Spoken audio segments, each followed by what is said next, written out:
pues tiene importancia porque precisamente hoy los católicos pues iniciamos lo que es la cuaresma, ¿no? Este miércoles, un día, una temporada muy importante, como como todo lo que se enseña y señala nuestra Iglesia Católica, ¿no? Vamos mm, para los que tienen poco entrando a este ciclo, a estas pláticas apologéticas, les recuerdo que tiene un sentido apologético en contra de los eh, argumentos protestantes, ¿no? Y generalmente estamos mencionando la Sagrada Escritura, ¿no? Por supuesto también la tradición, ¿no? Y el magisterio. Nos enfocamos en la Biblia porque hay que recordar que la Biblia es católica, 100% católica, ¿no? Y es por eso que pues tiene un fondo bíblico y antiprotestante, ¿no? Vamos a avanzar. ¿Por qué no quiere?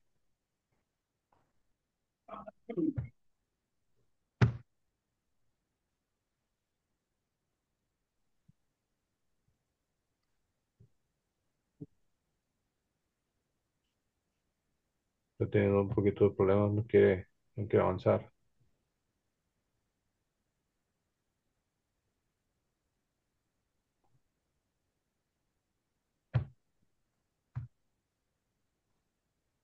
No sé qué pasa.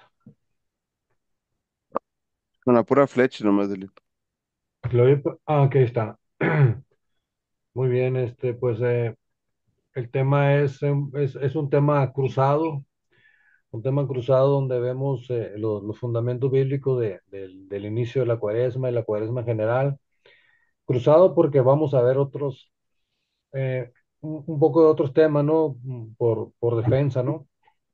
Sí, entonces vamos a ver cuál es el fundamento de la ceniza y la cuaresma, ¿no? Este es uno de los típicos eh, argumentos protestantes, ¿no? Los católicos están mal al ponerse ceniza. Eso nunca lo practicaron los primeros cristianos y no está en la Biblia.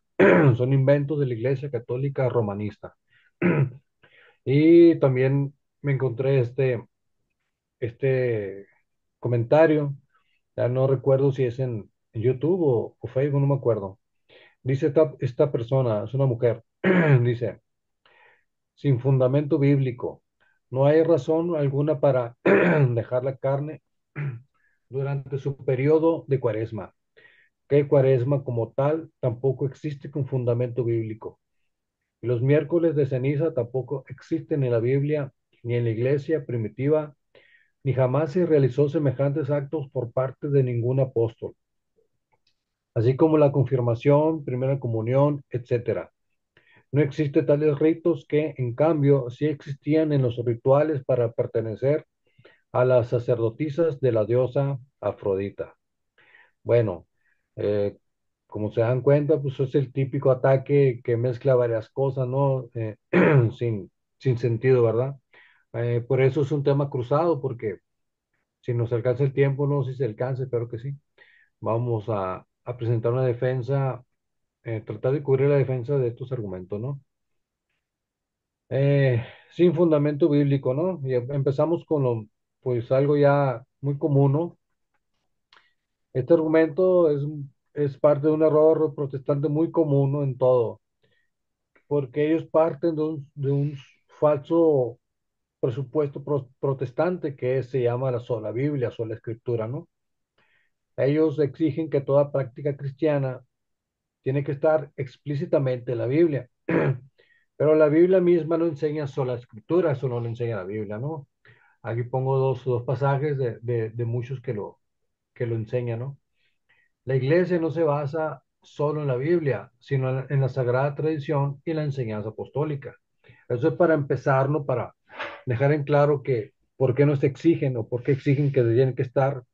Inclusive nos dicen que tiene que estar la palabra, ¿no? Eh, la imposición de ceniza no se menciona explícitamente. El simbolismo del polvo y la ceniza sí está presente en la escritura y la tradición cristiana lo ha mantenido. Tampoco en el Nuevo Testamento lo encontramos como tal, ¿no?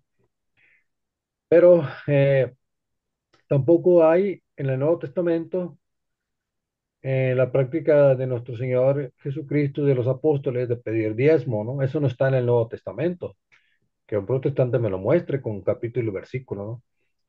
Mucho menos traían la Biblia, el Nuevo Testamento bajo el brazo, porque esto ni siquiera existía, ¿no? Hay cosas que no, muchas cosas que no están en la explícita en en la Biblia, ¿no? Como por ejemplo, en el caso de los protestantes que son trinitarios, ¿no? No existe un solo versículo en toda la Biblia que diga que debemos orar al Espíritu Santo. Sin embargo, ellos lo hacen, ¿no? Y muchas cosas que ellos practican no está en la Biblia, ¿no? Como sus ministros, pues que usan traje y corbata, pues ¿de dónde sale eso, no? También las típicas, las cinco solas protestantes, no están en la Biblia tampoco, ¿no? Es algo, entonces, como nos exigen algo que ellos no tienen, ¿no? Que no practican, ¿no? No hay razón para dejar la carne durante la cuaresma. La práctica del ayuno y la abstinencia está firmemente basada en la Biblia. Principalmente el tema de los 40 días, ¿no? Jesús ayunó 40 días en el desierto antes de comenzar su ministerio público, Mateo 4:2. El ayuno es recomendado por Jesús. Cuando ayunéis, no pongáis cara triste, Mateo 6:16, ¿no?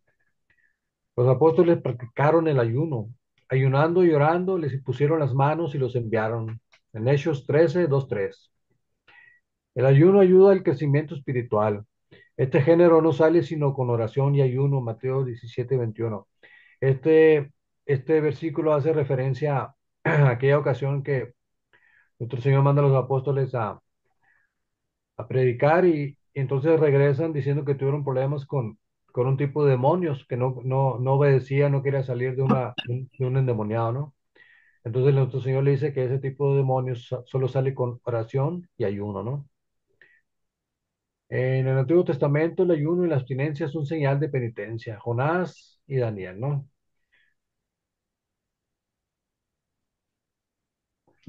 ¿Por qué se deja comer carne? Bueno, en la tradición cristiana, el viernes se considera un día de penitencia, ya que Cristo pues murió, sabemos, en la cruz ese día, ¿no? La carne se asocia con banquetes y celebraciones, por lo que la iglesia anima a renunciar a ella como un pequeño sacrificio. Desde los primeros siglos, los cristianos ya practicaban abstinencia y ayuno. De alguna manera, el pescado era considerado como una comida de personas humildes, ¿no? A contraparte de la carne y la carne roja, ¿no? Mm. La cuaresma no tiene fundamento bíblico. La palabra cuaresma como tal no aparece en la Biblia, pero su base, la práctica, sí es bíblica. Moisés ayunó 40 días en el monte Sinaí. Elías caminó 40 días hacia el monte Horeb en ayuno. Jesús ayunó 40 días en el desierto antes de comenzar su ministerio. El número 40 es simbólico en la Biblia, representa prueba, purificación y preparación. No encontramos la palabra como tal, pero sí tenemos un periodo de 40 días, varias veces desde el Antiguo Testamento, ¿verdad? Sí, claro que lo tenemos. La iglesia primitiva celebraba la cuaresma, por supuesto que sí, hay testimonios muy antiguos de que los cristianos ayunaban antes de la Pascua, ¿no? San Ireneo de León, en el siglo II, menciona que los cristianos ayunaban antes de de la Pascua, ¿no? San Atanasio, siglo IV, habla de la cuaresma como una práctica ya establecida.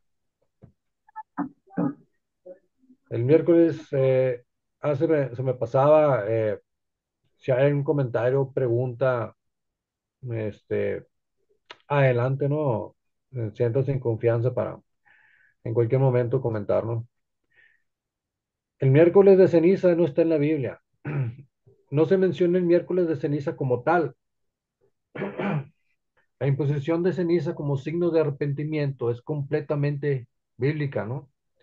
Hay varios, de hecho hay muchos versículos que mencionan la ceniza como signo de arrepentimiento, ¿no? Jonás llegó a Nínive y predicó, y los ninivitas se cubrieron de ceniza y se convirtieron. Jonás 3:6-10.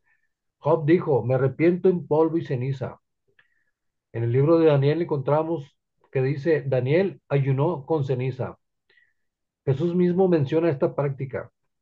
Si en Tiro y en Sidón se hubieran hecho los milagros que se han hecho en vosotros, hace tiempo que habrían hecho penitencia en saco y ceniza. Por supuesto que la ceniza tiene un significado bíblico bastante fuerte, ¿no? Los apóstoles usaban ceniza, no tenemos testimonio directo, pero seguían las prácticas penitenciales judías y el uso de ceniza era una de ellas. Y recordemos que no todo está en la Biblia, es una creencia protestante que ni siquiera ellos cumplen, ¿verdad? La confirmación, primera comunión y otros ritos no son bíblicos. Esto lo vamos a ver más a detalle, bastante a detalle en la clase de los sacramentos, ¿no? Vamos a verlo bastante, un poquito más a profundo. Aquí nada más, algo por encima, nada más, porque es un tema muy amplio, la verdad, los sacramentos, ¿no? Aquí está, ¿no? La aclaración. La confirmación, por supuesto que es bíblica, claro que sí. Eh, y en Hechos 8, 14 y 17, los apóstoles imponen las manos y el Espíritu Santo desciende sobre los bautizados, ¿sí? Este versículo, este pasaje de Hechos 19, 5, 6, Pablo impone las manos sobre los cristianos de Éfeso y reciben el Espíritu Santo. Este pasaje de Hechos 19, 5, 6 es muy importante, muy significativo porque los cristianos de este suceso ya estaban bautizados, pero Pablo les impone las manos en diferenciando dos eventos diferentes. Claramente, ¿no? Este pasaje de Hechos 19 es muy significativo porque diferencia claramente el bautismo de la confirmación, ¿no? Y es hecho por un obispo. Entonces, hay otros pasajes, ¿no? Hebreos 6:2 menciona la imposición de manos como doctrina cristiana fundamental. Y pues no se diga la primera comunión, es bíblica, ¿no? Pues la Eucaristía, ¿no? ¿De dónde viene esto? Pues sabemos que nuestro Señor se los enseñó a sus discípulos y Pablo principalmente habla de esto, ¿no? Él que no estuvo directamente con nuestro Señor y los apóstoles, pues de dónde lo aprendió, o sea, cómo es que Pablo habla de esto, ¿no? Eh, pues lo aprendió directamente de los discípulos, ¿no? En 1 Corintios 11, 23, 29, Pablo habla de la Eucaristía. Y también nuestro Señor dice, el que come mi carne y bebe mi sangre tiene vida eterna, ¿no?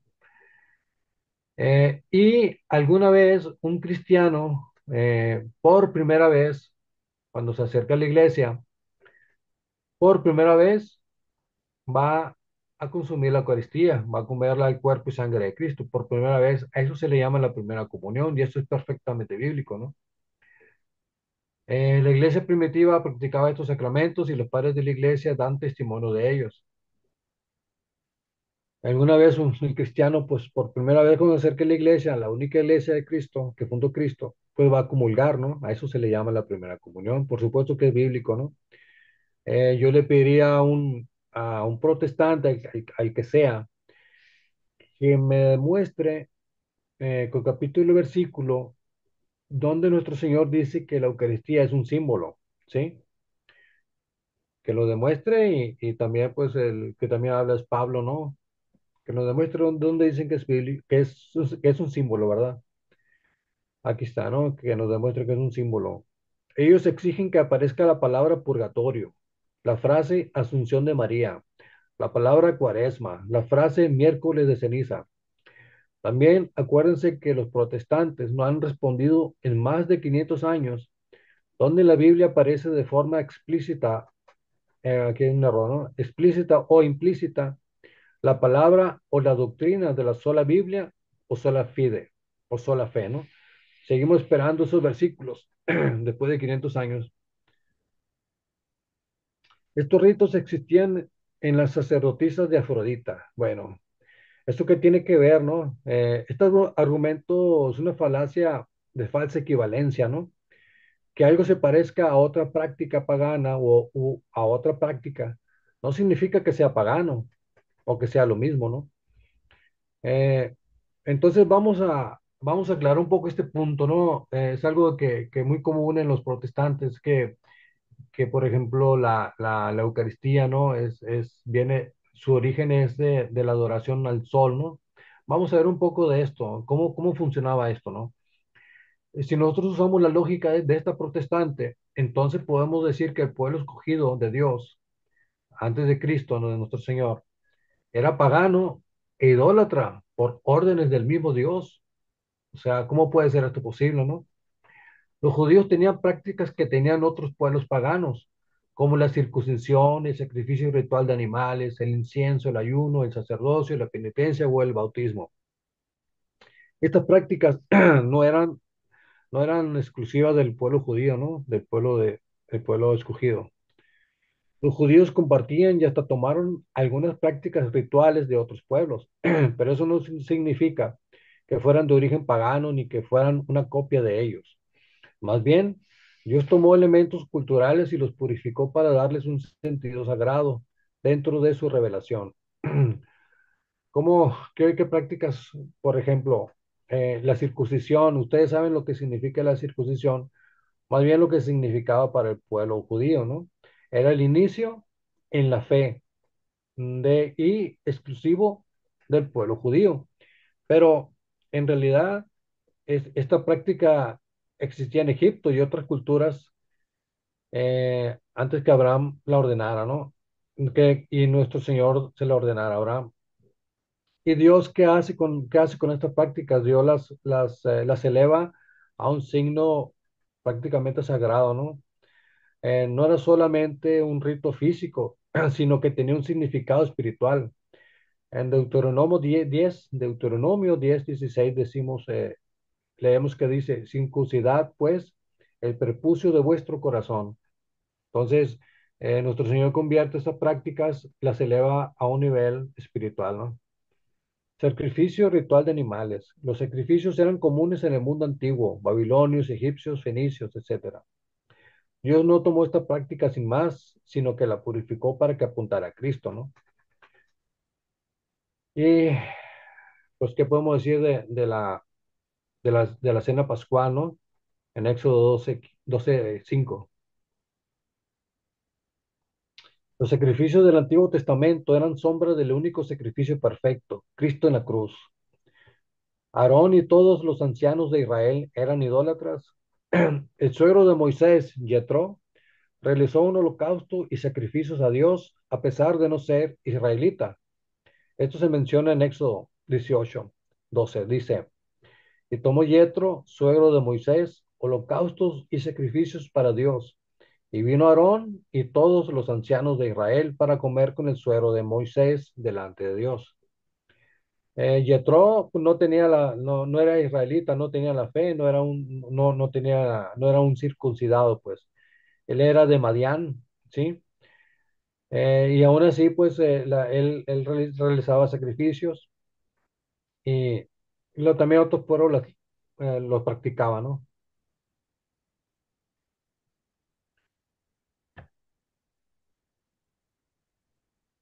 Dios no siempre rechazó de inmediato las prácticas religiosas de otros pueblos, sino que muchas veces pues las tomaba y redirigía y las purificaba, ¿no? Este es otro caso en que un rito religioso que existía fuera de Israel fue aceptado cuando se dirigió al Dios verdadero. Así como Dios permitió que Yetro ofreciera sacrificios, también permitió que prácticas como el ayuno, la penitencia y el uso del incienso se usaran en la religión de Israel y luego en el cristianismo, ¿no? Bueno, muy bien. El uso de incienso en la liturgia. Otros pueblos como los egipcios y babilonios también usaban el incienso, ¿no? Eh, y esto no, y los mismos judíos en el Antiguo Testamento lo usaban, ¿no? En el Salmo 141:2 vemos el ejemplo de eso, ¿no? Entonces de ahí toma la iglesia la práctica, muchas prácticas, ¿no? Entre ellas, pues el uso del incienso, ¿no? Todo es bíblico, ¿no? También en el Apocalipsis, ¿no? En el Nuevo Testamento tenemos que los ángeles ofrecen incienso como símbolo de las oraciones de los santos. Apocalipsis 5:8, ¿no? Ayuno y penitencia. Otras religiones antiguas practicaban ayunos y penitencias. Bueno, esto ya lo vimos, ¿no? Los 40 días. Maestro, Sí, adelante. pero no me queda, no lo entiendo un poco ahí. O sea, el argumento este es porque para decirle a los protestantes que no, que la iglesia se basa en ritos antiguos, pero los hace cristianos, o sea, que no son ritos paganos, pues como ellos acusan. Lo que estoy tratando de aclarar es que el mismo Dios, desde el Antiguo Testamento, usaba elementos y prácticas de, de pueblos que no eran de la fe, que no eran del pueblo judío. Sin embargo, él los tomaba y los elevaba a un nivel espiritual propio de Dios, ¿no? Como la circuncisión, pues, ¿no? ¿Y a dónde quiero ir con esto?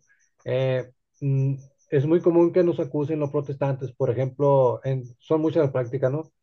Pero en la práctica, la adoración a nuestro Señor en la Eucaristía, ¿no? Ellos dicen que lo que nosotros en realidad hacemos con el Sagrado Sacramento de nuestro Señor es adorar al Dios Sol, ¿sí? De hecho la custodia tiene forma de sol, ¿no? Eh, entonces, en realidad, ¿de dónde viene esto, no? El culto al sol era una práctica de los romanos, ¿no? Pero aunque la institución de la Eucaristía es mucho antes de esta práctica, ellos, los protestantes, afirman que lo tomamos de la iglesia lo tomó realmente de una práctica pagana, ¿no? Entonces ellos dicen, los católicos adoran al Dios Sol, ¿sí? Ahorita vamos a ver un poco de eso, cómo es que, inclusive si así fuera, Dios convierte y toma lo que es pagano y lo eleva a un nivel espiritual, pues mucho más alto, ¿no? Lo hace propio de él. Y en el caso, pues la iglesia es lo que hace, lo que enseñó nuestro Señor Jesucristo, él y los apóstoles, ¿no? No sé, no sé si tú a lo mejor dejé más No, sí, enredado, ¿no? sí queda claro, pero sí era como que un poquito confuso, pero ya. Sí, no hay que sorprenderse porque la circuncisión otros pueblos la practicaban, ¿no? O sea, Dios ahí lo hizo durante la historia del pueblo de Israel, ¿no? Tomaba elementos de otros pueblos, ¿no? Inclusive, inclusive reyes que no eran de la fe, ¿no? Que no eran del pueblo judío, Dios le daba un papel preponderante muchas veces, ¿no? Como Nabucodonosor, por ejemplo, ¿no? Eh, el sacerdocio levítico, volviendo al tema del sacerdocio levítico, prefigura el sacerdocio de Cristo, ¿no? Aunque el sacerdocio levítico y el sacerdocio de Melquisedec son diferentes, pero la figura del sacerdocio como tal, por supuesto que existe, ¿no? Son diferentes, ¿no? El sacerdocio levítico, pues viene de la tribu de Leví, el sacerdocio de Cristo, Cristo mismo viene de la tribu de Judá y celebran diferente, ¿no? Pero la figura del sacerdocio ya existía y jamás se canceló, ¿no? Y por supuesto, en el Nuevo Testamento, nuestro Señor establece un sacerdocio ministerial con los apóstoles, o sea, un sacerdocio de servicio, ¿no? El bautismo, por ejemplo, ya pueblos lo han practicado como un lavado ritual, ¿no? Como signo de purificación. Por supuesto que no tiene el sentido que tiene el bautismo cristiano, ¿no? Nada más para ilustrar que ya se usaba, ¿no? Ya se usaba esto por otros pueblos, ¿no? Es diferente con nosotros, ya lo sabemos, ¿no? Y como les digo, lo vamos a aclarar más a fondo en el tema de los sacramentos y el tema del bautismo posiblemente se vea otra vez de nuevo, ¿no? Ah, del boliche. Casi no escucho. Hola, ¿cómo estás? Man- Una vez bautismo. No, no, continúe, maestro, está en un micrófono prendido. Siga. ok, bueno, pensé que había una pregunta. Bueno, este versículo que vemos aquí en la parte inferior, primera de Pedro 3:21, es una pregunta que ningún protestante contesta como es debido, porque ustedes saben que la gran mayoría de las sectas protestantes y congregaciones protestantes dicen que el bautismo, ¿qué dicen del bautismo? Que es un símbolo, ¿no? De hecho, muchos de ellos pues pasan años y años en su congregación y se bautizan de grandes, ¿no? ¿Por qué? Porque dicen ellos que es un símbolo. Pero, por ejemplo, a mí me sorprende, no me dejan de sorprender porque pues, ellos dicen que son bíblicos y son sola Biblia, ¿no? Pero aquí vemos en 1 Pedro 3:21 que dice, el bautismo os salva ahora. Claramente Pedro está diciendo que el bautismo salva. Entonces, si salva, ¿qué es? ¿Un símbolo? Por supuesto que no, ¿no? Es es un sacramento, pues, ¿no? Que ese tema, pues, lo vamos a ver, como le digo, ya con más calma, ¿no? Más adelante. Muy bien. Eh, sobre esa situación de que nosotros, según la creencia protestante, ¿no? En realidad adoramos al sol. Esto no es más que un reflejo, una ignorancia tremenda de las escrituras, ¿no? Porque resulta que la misma Biblia es la que llama a Jesucristo sol, no una, varias veces, ¿no? Eh, Nuestro Señor, pues sabemos que resucitó un día domingo, primer día de la semana, y la escritura varias veces se refería a nuestro Señor como el sol, como la luz o sol de oriente. Dios transforma esta práctica pagana romana de adoración al sol por la adoración a Jesucristo. Así es, Dios redirige y purifica las prácticas humanas para orientarlas hacia la verdadera adoración. ¿Por qué, por qué el sol? Bueno, la idea protestante de que la Iglesia Católica eh, adoptó el culto pagano al sol y que adoramos al sol en la Eucaristía es una calumnia común entre las sectas anticatólicas, pero se basa en un malentendido de la historia y la teología bíblica. Vamos a ver cómo es esto. ¿Quién, quién es el que le llama sol a nuestro Señor Jesucristo? ¿Si es la iglesia lo inventó o dónde está eso? Vamos a ver Malaquías 4:2. Vamos a ver si es la iglesia la que inventó eso o es la Biblia. Dice, pero para vosotros que teméis mi nombre, nacerá el sol de justicia y en sus alas traerá sanidad. Esto no se puede referir más que a quién, sabemos bien a quién, a nuestro Señor. Esto está en Malaquías 4:12, profeta Malaquías. Ahí está claramente cómo se refiere a él como sol de justicia, ¿no? También la luz, ¿no? Isaías 9:2, el pueblo que andaba en tinieblas vio una gran luz. Lucas 1:78 dice, por la entrañable misericordia de nuestro Dios, con que nos visitará el sol que nace de lo alto. Sabemos a quién se refiere claramente, ¿no? Eso no es un invento de la iglesia, está es perfectamente bíblico. El mismo nuestro Señor dice, yo soy la luz del mundo, Juan 8:12. El uso de la imagen del sol en la fe cristiana para referirnos a nuestro Señor no proviene del paganismo, sino de la escritura, la misma Biblia lo dice, ¿no? Eh, Algunos protestantes dicen que la iglesia cambió el sábado por el domingo en honor al Dios Sol. Pero la razón real de la celebración cristiana del domingo es que nuestro Señor resucitó el domingo. ¿Y quién es nuestro Señor? El sol de justicia. Eso no lo inventó la iglesia, es perfectamente bíblico, ¿no? Aquí tengo la cita bíblica, la pueden consultar, ¿no? Esto lo dicen principalmente los adventistas del séptimo día y los adventistas en general, ¿no? Ellos tienen varias ramificaciones ya, ¿no? Y algunas ramas de los testigos de Jehová también. Ellos dicen que por esa razón la iglesia cambió el sábado por el domingo, porque nosotros adoramos al Dios Sol, pero aquí vemos claramente ¿Quién, quién se refiere a nuestro Señor como el sol? Muy bien. Bueno, ahí está la celebración de la Eucaristía en domingo, ¿no? El primer día de la semana, Hechos 27, ¿no? Y los cristianos llamaban al domingo Día del Señor desde el siglo primero. Yo estaba en el Espíritu en el Día del Señor, Apocalipsis 1:10, ¿no?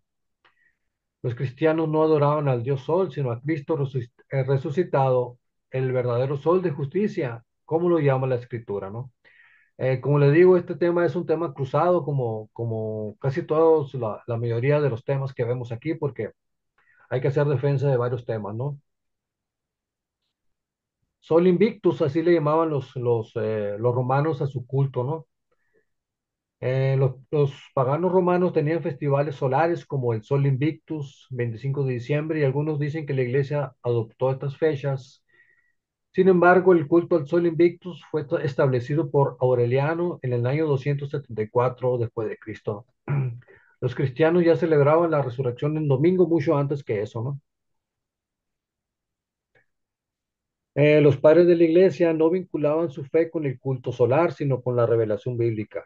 Por ejemplo, San Justino Mártir en el siglo II escribió: nos reunimos el día del sol porque es el primer día en que Dios hizo la creación y porque Jesucristo resucitó en ese día, ¿no?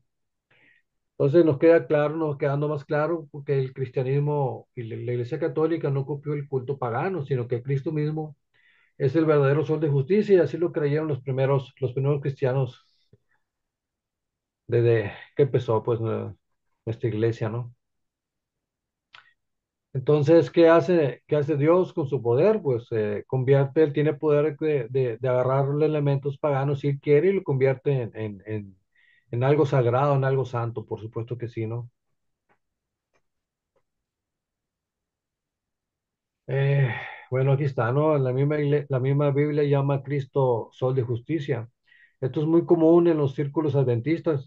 Como le digo, hay muchas ramas adventistas ya, ¿no? Y todos mantienen esta creencia, ¿no? Tienen publicaciones, revistas acerca de este tema, ¿no? Entonces, el Sol de Justicia, nuestro Señor, está en la Biblia, ¿no? No es un invento católico. Eh, entonces, pues nunca vemos a ningún judío eh, acusar a los judíos, a ningún protestante acusar a los judíos del Antiguo Testamento de paganos o idólatras, ¿no? Esto es para nosotros nomás, ¿no? Bueno, vamos a rezar un poco, a ver esos fundamentos bíblicos de la miércoles de ceniza específicamente, ¿no? Ya vimos que pues, se usaba la ceniza como signo de penitencia, ¿no? O arrepentimiento. La frase que se nos dice cuando se nos impone la ceniza el miércoles: Memento homo quia pulvis est et in pulverem reverteris, está en Génesis 3:19. Esto es claramente bíblico, ¿sí? Bueno, esto ya lo vimos. Ajá. Sí. Ok, bueno, este punto quisiera aclarar esta situación, ¿no? Dicen, no necesitamos hacer obras externas para demostrar arrepentimiento. La Biblia enseña que la fe se manifiesta en actos concretos. Lo podemos ver en Santiago, ¿no? La ceniza es un recordatorio visible de nuestra necesidad de conversión. Así lo muestra Santiago 2:26. Dice el protestante, Mateo 6:16-18, dice que no debemos mostrar nuestra penitencia en público. Vamos a ver qué significa eso, ¿no? Jesús condena la hipocresía, no las prácticas externas en sí mismas. La ceniza no es para exhibir santidad, sino para recordar nuestra fragilidad y la necesidad de Dios. Está condenando ahí nuestro Señor la hipocresía. La frase, pues como le digo, que con la cual se nos impone la ceniza, está perfectamente bíblica, ¿no?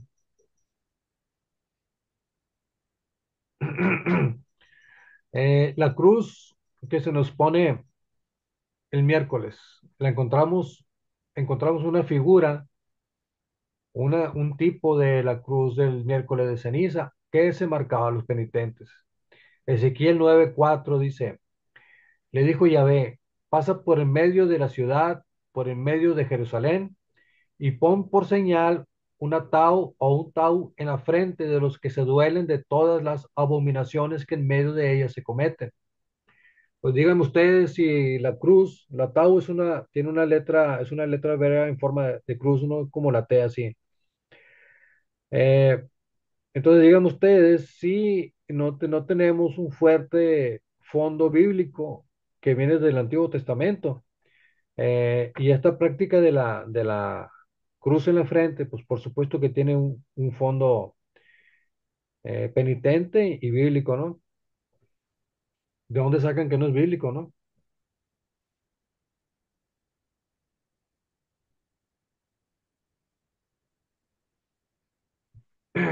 Todo este argumento protestante, como podemos ver, es totalmente antibíblico.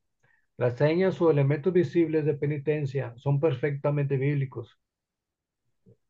También ven este argumento protestante, como en muchos, con la general, casi todos, ven un hombre de paja, un muñeco de paja, ¿no? Ya que las sectas atacan el hecho puntual de ponernos ceniza, pero no ven el todo como un acto de penitencia, ¿no? Nosotros también podríamos cuestionar a un protestante muchas de sus prácticas que no pueden fundamentar con la Biblia o con la tradición apostólica. ¿Sí? Esto lo vamos a ver más adelante, es algo que sale en cada tema apologético, ¿no? Nehemías 9:1 dice, el día 24 del mismo mes se reunieron los hijos de Israel en ayuno, vestidos de saco y cubiertos de polvo. Aquí en el contexto es que el pueblo de Dios se prepara para hacer penitencia para la renovación de la alianza con Dios.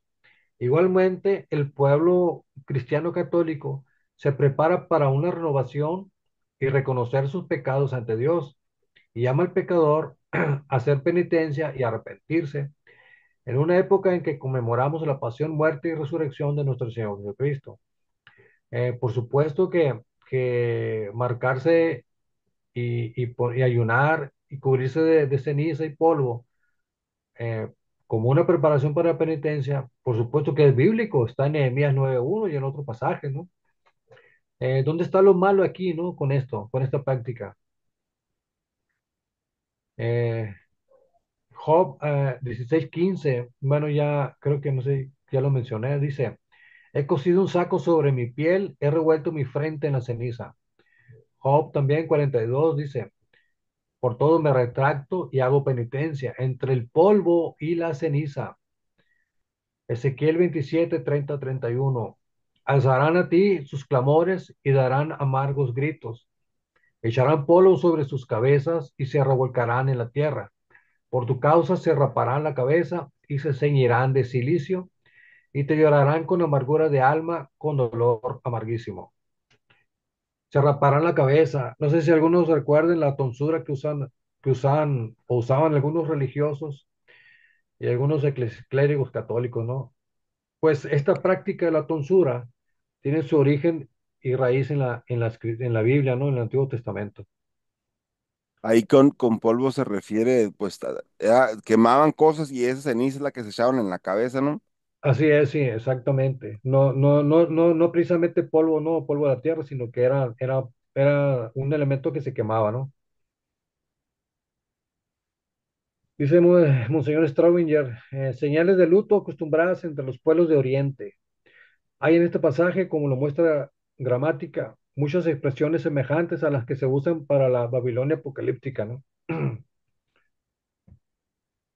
Jonás 6:4-9 dice, este pueblo, Jonás fue un profeta del Antiguo Testamento que fue mandado por Dios a, a que avisara a esta ciudad de Nínive que tenía que convertirse porque les esperaba algo muy grave si no lo hacía, ¿no? Ese es el contexto, ¿no?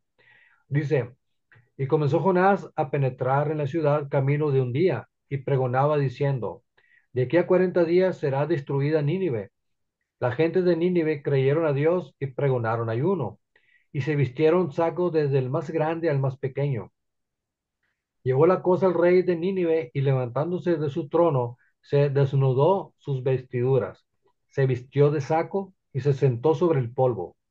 E hizo pregonar en Nínive una orden del rey y de sus príncipes, diciendo, hombres y animales, bueyes y ovejas, no probarán bocado, no comerán nada, ni beberán agua. Cúbranse de saco hombres y animales, y clamen a Dios fuertemente, y conviértase cada uno de su mal camino, de la rapiña de sus manos. Quién sabe si se volverá a Dios y se arrepentirá del furor de su ira y no pereceremos. Bueno, pues ya sabemos lo que pasó, ¿no? Dios pues perdonó la ciudad porque la gente se convirtió. Y vamos a ver cómo empezó su conversión, ¿no? Cómo empezó todo este proceso que llevó a que Dios no destruyera Nínive. Todo lo que hizo, ¿no? Tiene elementos de penitencia, tal y como nosotros lo usamos en la Iglesia Católica. Hasta los animales, ¿no? O sea, hasta dónde llegó todo eso, ¿no?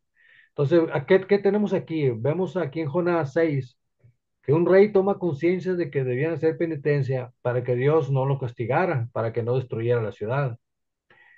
Y el rey manda, como parte de su ayuno, al pueblo a no comer bocado ni beberán agua en señal de penitencia y arrepentimiento por sus pecados.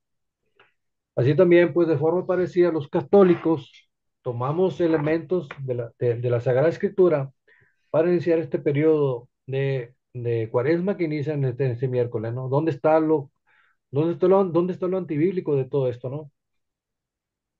Durante 40 días el pueblo de Nínive se abstuvo de alimentos en señal de penitencia.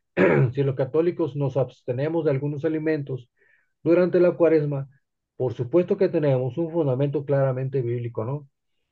Este, ahí la historia continúa, está muy interesante, ojalá se animan a leerla porque ahí el profeta Jonás se vino abajo, ¿no?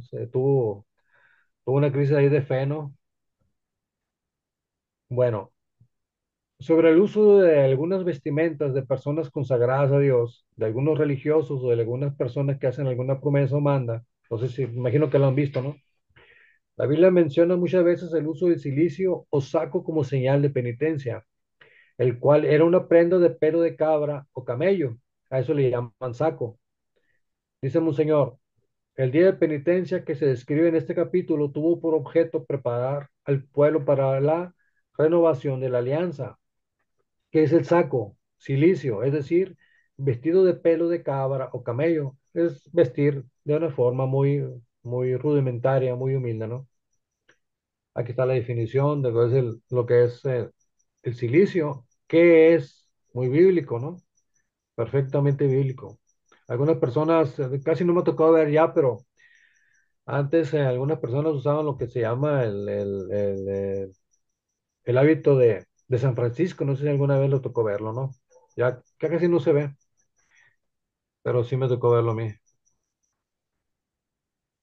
Isaías 15:3. En sus calles se han ceñido de cilicio, en sus terrados y en sus plazas todos gimen deshechos en lágrimas. Esto es penitencia, ¿no? Es un periodo de penitencia. El profeta Daniel, en el capítulo 9, este, dice cómo vuelve su rostro a Dios, buscándole en oración y plegaria, en ayuno, saco y ceniza. Por supuesto que, que es bíblico, ¿no? Casi estoy seguro que un protestante va a decir, bueno, pero por eso vino nuestro Señor Jesucristo, porque para redimirnos de los pecados, sí, pero eh, en ninguna parte de la Biblia dice que el pecado se perdona automáticamente, ¿no? Dios nos dio unos ordenamientos para que nosotros alcancemos el perdón, ¿no? No es que en la cruz ya todos fuimos perdonados y nuestros pecados futuros. Eso depende de cada persona, ¿no? Entonces, si la excusa es que nuestro Señor Jesucristo murió en la cruz, bueno, sabemos que hay personas que se pierden, ¿no? Lamentablemente, ya sabemos, por no morir en gracia, ¿no?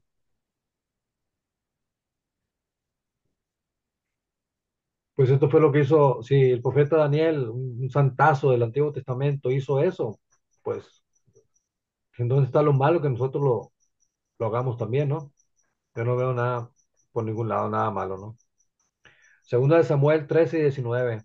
Tamar echó ceniza sobre su cabeza, rasgó la amplia túnica que vestía y puesta sobre la cabeza las manos, se fue gritando.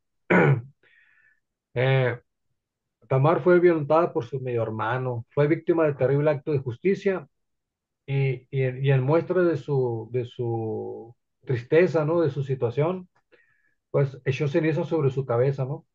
Esto claramente tiene un origen en el Antiguo Testamento, ¿no? Es una historia, una de las historias más fuertes de la Biblia, ¿no? Una historia más fuertes, más misteriosas también. Esther, la reina Esther 4:1. Cuando supo Mardoqueo lo que pasaba, rasgó sus vestiduras, se vistió de saco y se cubrió de ceniza. Luego se fue al medio de la ciudad dando fuertes dolorosos gemidos. Este es pues quizá lo recuerdan, ¿no? El caso de Mardoqueo y su sobrina Esther. El esposo de Esther, el rey, por cizaña que metieron sus súbditos, sus ministros, iba a ejecutar a los judíos, ¿no? Y pues cuando el Mardoqueo, tío de Esther, supo esto, pues se cubrió de ceniza en ese momento tan difícil, en ese momento de angustia para los judíos, ¿no? Entonces, vemos como es señal de momento de apremio también, ¿no? Aquí está Esther también, la reina, cómo se cubre en ese momento tan difícil para los judíos, ¿no? Cómo se cubre la cabeza de polvo y ceniza, humillándose, dice. Y en ese momento tan difícil para el pueblo judío, dice la reina Esther, lloró el Señor, Dios de Israel, diciendo, Señor mío, tú que eres nuestro único rey, socórreme a mí, desolada, que no tengo ayuda sino en ti. Aquí está los invito a que lean esa historia, está es muy interesante, ¿no? Así se llama el libro de Esther. Sí, la reina Esther, sí, y su tío Mardoqueo, este, y se ve ahí, pues, como ellos usan ceniza y el saco, ¿no? En señal de su situación tan apremiante, tan difícil que estaba, ¿no? Traigo esto porque, como les digo, la iglesia, muchas personas, antes, principalmente antes, ¿no? Tenían la costumbre de, ante una situación difícil, usar un hábito. Que yo me acuerdo del hábito de San Francisco, ¿no? La condición era usar el hábito y siempre traerlo puesto hasta que se desgastara por sí misma la pieza, ¿no? Entonces, pues, muchos lo criticaban, las sectas, ¿no? Diciendo que eso pues, no tenía fundamento bíblico, ¿no? Pero vemos que sí tenía fundamento bíblico, ¿no? Perfectamente, ¿no? Aquí en Mateo 11 20 21 eh, estas dos ciudades fueron castigadas y dice nuestro Señor, eh, si hubieran hecho los milagros, si se hubieran hecho los milagros hechos en ti, mucho que en saco y ceniza hubieran hecho penitencia los de esa ciudad de Tiro y Sidón, ¿no? Así se refiere nuestro Señor Jesucristo a las ciudades y personas que no quieren hacer penitencia, y Él mismo recomienda el uso de la ceniza y prendas que externamente significan penitencia, ¿no? Aquí está, ¿no? El versículo un poquito más completo. Menciono todo esto de estas prácticas porque sí son muy criticadas por las sectas, ¿no? Yo recuerdo que, que el Viernes Santo, yo estaba en otra ciudad trabajando, y había varias iglesias protestantes asando carne ese día en la tarde, asando carne el Viernes Santo en señal de que según ellos, de que la Iglesia Católica inventó esas prácticas y esas penitencias, esos ayunos, y, y entonces pues a ese grado llega, ¿no? Me acuerdo que tenían unos asadores grandes con carne y todos los miembros de la congregación pues degustando ahí, ¿no? como diciendo, pues no pasa nada, ¿no? Todo es invento de la Iglesia Católica. Pero fíjense lo que dice aquí nuestro Señor en Lucas 10:13, ¿no? Qué fuerte las declaraciones de nuestro Señor para los que no hacen penitencia, no creen que no es necesario hacer penitencia, ¿no? Y aquí viene algo muy fuerte que lo puse porque es algo que resalta, ¿no? Eh, dice Monseñor Straubinger en el versículo, dice, respecto al versículo 12, dice, el rechazo de los predicadores del Evangelio es para Jesús el peor de los agravios. Fíjense nada más, ¿no? En rechazar a un predicador o a los que predican la verdad de la Iglesia Católica, a nuestros sacerdotes, a nuestro obispo, qué delicado es rechazar a estos predicadores de nuestra Iglesia Católica, ¿no? Dice, el ay del Señor se ha cumplido de modo espantoso. Las ruinas de esas ciudades lo denuncian hasta hoy. Como les mencionaba, pues esas ciudades fueron castigadas, ¿no? No quisieron hacer penitencia y pues ni modo, así pasó, ¿no? A todas las sectas protestantes se les hace ridículo el uso de señales externas como símbolo de penitencia, como lo es la ceniza, pero sin embargo, para Dios era un signo muy importante. El rechazo de los protestantes a los predicadores de la Iglesia de Dios es un agravio para Dios. Ahí está escrito, ¿no? Y siguen los versículos, ¿no? Ezequiel 9:4 le dijo, ya lo leímos esto, ¿no? Le dijo Yahvé, pasa por el medio de la ciudad, por el medio de Jerusalén, y pon por señal un tau en la frente, de los que se duelen de todas las abominaciones que en medio de ella se cometen. Este tema de poner una marca, no sé si ustedes recuerden la noche de la cena pascual, cuando los judíos estaban a punto de salir en grupo de Egipto, cuando nuestro Señor le ordena asar un cordero y le dice a Moisés cómo tiene que hacerlo, para que él le diga a los israelitas cómo tienen que preparar el cordero, ¿no? El cordero pascual, como se le conoce. Eh, entonces, con la sangre del cordero, y iban a marcar en el dintel de las puertas de sus casas con sangre y iban a poner una marca para que cuando pasara el ángel exterminador en la casa donde estuviera esa marca con la sangre del cordero, pues iba a pasar de largo el ángel y no iba a hacer ningún daño en esa casa. Entonces, marcar eh, tiene un fuerte fondo bíblico, ¿no? Dios marca los suyos. La confirmación, por ejemplo, el sacramento de la confirmación es un sello. No nos ponen una marca como en la miércoles de ceniza, ¿no? Pero es un sello que nos ponen a los cristianos católicos, ¿no? Es un sello. Eso viene del Antiguo Testamento y pues tiene un fondo bíblico, ¿no?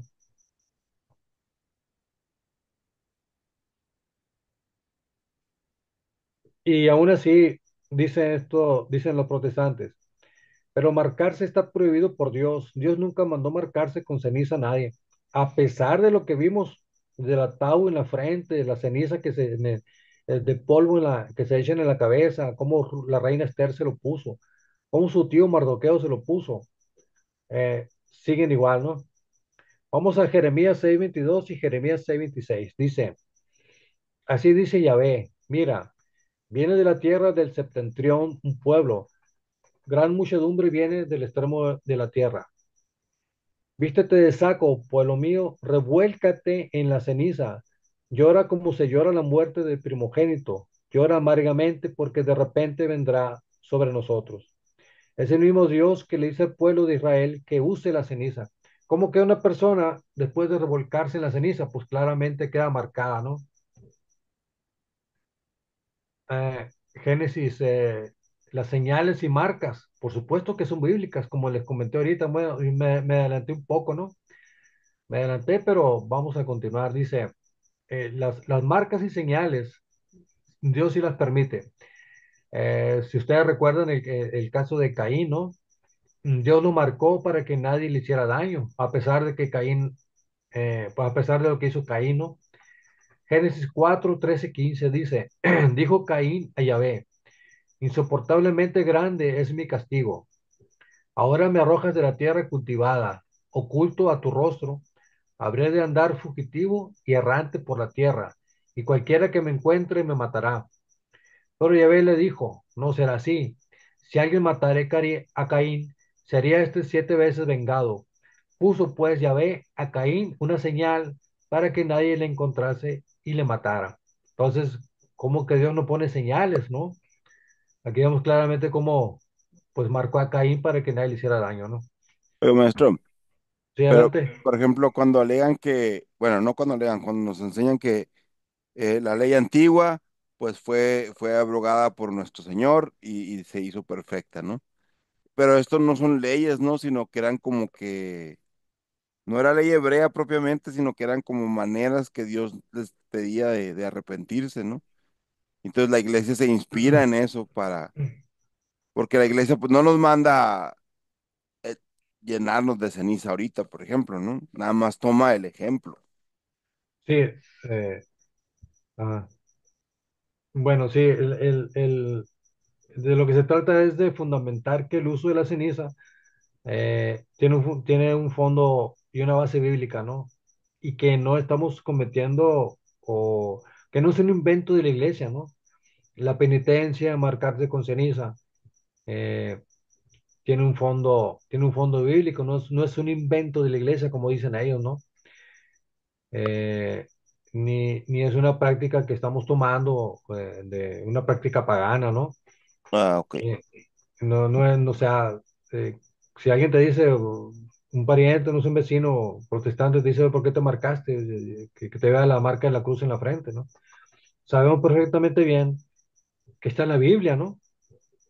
Y otra cosa, la ley del Antiguo Testamento, en realidad, lo que sufrió fue un cambio, ¿sí? Cambió a una perfección, a una ley superior a una perfección, ¿no? Vamos a continuar. Dios claramente que usaba marcas, ¿no? Aquí está lo que les comentaba, yo me adelanté un poco, ¿no? Éxodo 12:7. Tomarán de su sangre y untarán los postes y el dintel de la casa donde se coma. Aquí está donde dice que el ángel va a pasar por Egipto y, y va a ejecutar y donde en la casa donde esté marcada con la sangre del cordero, el ángel no va a hacer nada, ¿no? O sea, van a ser salvados por esa marca. Entonces, nuestro Señor, claro que usa marcas, ¿no? Eh, bíblicamente, inclusive, pues también con uno o dos padres de la iglesia, que nomás por poner dos casos, ¿no? Ya demostramos que Dios pedía el uso de la ceniza como señal de penitencia y arrepentimiento y marcaba a los suyos, por supuesto que sí lo marcaba. ¿Dónde está la falla católica aquí en todo esto? Pues por ningún lado, ¿no? Sin embargo, nosotros los católicos seguimos esperando que nos digan el versículo donde dice que la Biblia, que la Eucaristía es un símbolo, ¿no? Donde nos digan que el bautismo es un símbolo. ¿Dónde está eso en la Biblia? Bueno, aquí está otra vez el comentario de esta persona, ¿no? Esta mujer. No puse su nombre, ¿no? Pero sí lo tomé de internet. Bueno, aquí está un poco redundando lo que... también, pues sabemos que no todo está escrito en la Biblia, ¿no? Juan 21:25 dice, muchas otras cosas hizo Jesús, las cuales si se escribiesen una por una, creo que este mundo no podría contener los libros. Yo le preguntaría a cualquier protestante, esas cosas que dice Juan, que hizo Jesús, que no están en la Biblia, ¿cuáles son? ¿Me las pudieras detallar? Vamos a ver qué nos responde, ¿no? Nosotros, gracias a Dios, pues tenemos la tradición apostólica y el magisterio que nos guía en el conocimiento de la verdad, ¿no? Nosotros no somos la sola escritura, a pesar de que la iglesia hizo la Biblia, ¿no? Sobre los rituales para pertenecer a la diosa Afrodita, sabemos que esto es una afirmación sin fundamento, no una afirmación gratuita, y sí, pues se puede catalogar como una falacia de equivalencia, ¿no? Lo que sí sabemos los cristianos, los católicos, que somos los verdaderos cristianos, es que no bautizar a los niños puede ser satánico, ¿no? Porque les dejas el pecado original y le niegas que reciban el Espíritu Santo. Pues cuidado con eso, ¿no? Mateo 12, 31, 32, que le echen una ley a los protestantes que dicen que son bíblicos, ¿no? Aquí está muy fuerte esta advertencia de nuestro Señor.